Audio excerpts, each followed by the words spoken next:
Donc là on passe sur Bad Seed. À la base on l'avait pas sélectionné.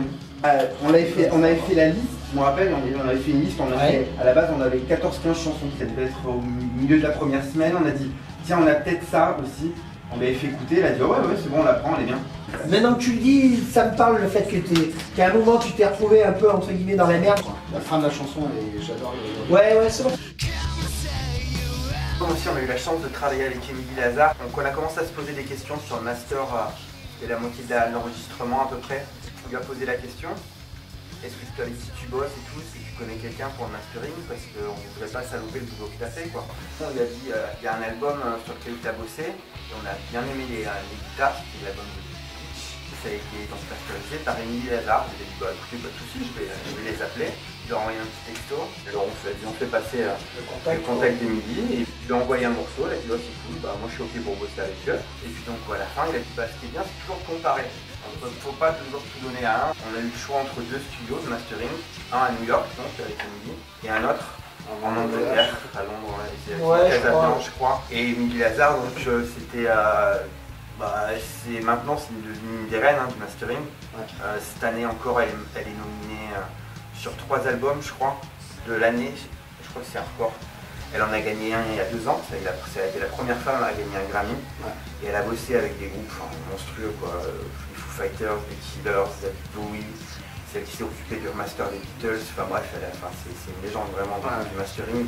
Et donc on a envoyé Wildcat, ça a été le morceau test, on s'est retrouvé donc avec les 2 versions. Au début on avait tendance à préférer celui de Londres. Et Yann a dit moi il faudrait voir un peu.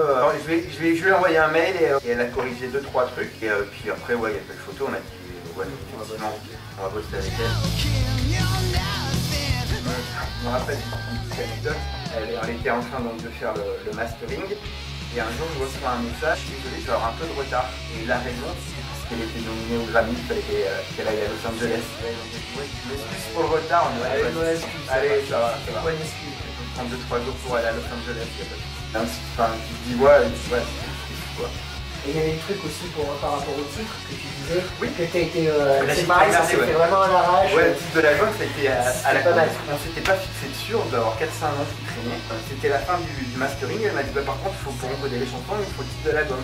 Bah il fallait que je la trompe tout de suite. Oh, j'ai dit bah c'est avec Euro Zélia. Et puis voilà, donc c'était parti comme ça. Et je me rappelle, j'ai attendu 1 ou 2 semaines avant de leur dire parce que je me disais putain merde, comment je vais leur dire que c'est moi qui ai choisi tout seul le titre. Ouais, à la fin, elle est pas de cas.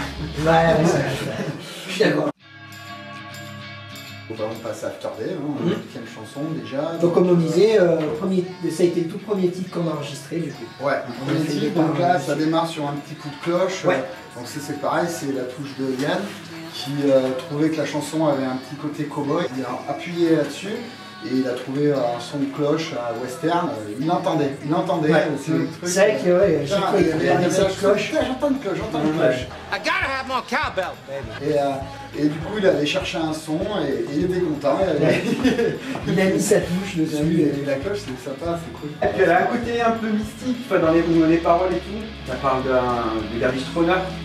Ouais, c'est vrai, tout ça. Oui. Je m'en rappelais même plus. Oui, c'est les danseurs turcs qui n'arrêtent pas de tourner pour être ensemble. C'est la finition dessus. Ouais. C'est à rechercher quand même. Ouais, après, bon, tu peux partir sur. Oui, il y a plusieurs interprétations. C'est Fred donc, qui écrit les paroles et j'essaie de rester assez ouvert sur les phrases, voilà, où tu peux interpréter de plusieurs façons, pas tout le temps, hein, mais souvent. Mais ouais, la plupart du temps, quand même, c'est travaillé, quoi. C'est pas non plus des paroles jetées comme ça, quoi. Non. Ça dépend des titres. Mais ouais, après c'est bien d'avoir aussi des idées comme ça, comme là, tu vois, je redécouvre. Je me rappelais même plus que c'était ça, mais c'est sympa, tu vois, quand même, c'est recherché. Non, parce que ce qui m'avait fait penser, c'était les riffs, en fait. Ça se calme, et ça réaccélère, il y avait ce truc de mouvement. Et c'est vrai, c'est un des trucs que j'aime bien. Ouais, enfin, je trouve qu'il est un peu différent des autres chansons. Justement, c'est bien, je trouve qu'elles sont un peu. Ouais, on est dans une autre dimension. Ouais, l'album, au final, il reste assez dynamique et c'est ce qu'on recherchait au départ. Sur un premier album, justement, il faut que ça pète un petit peu d'entrée, quoi. Attention, quoi qu'il se passe, nous on était partis pour faire un album bien rock. Hein.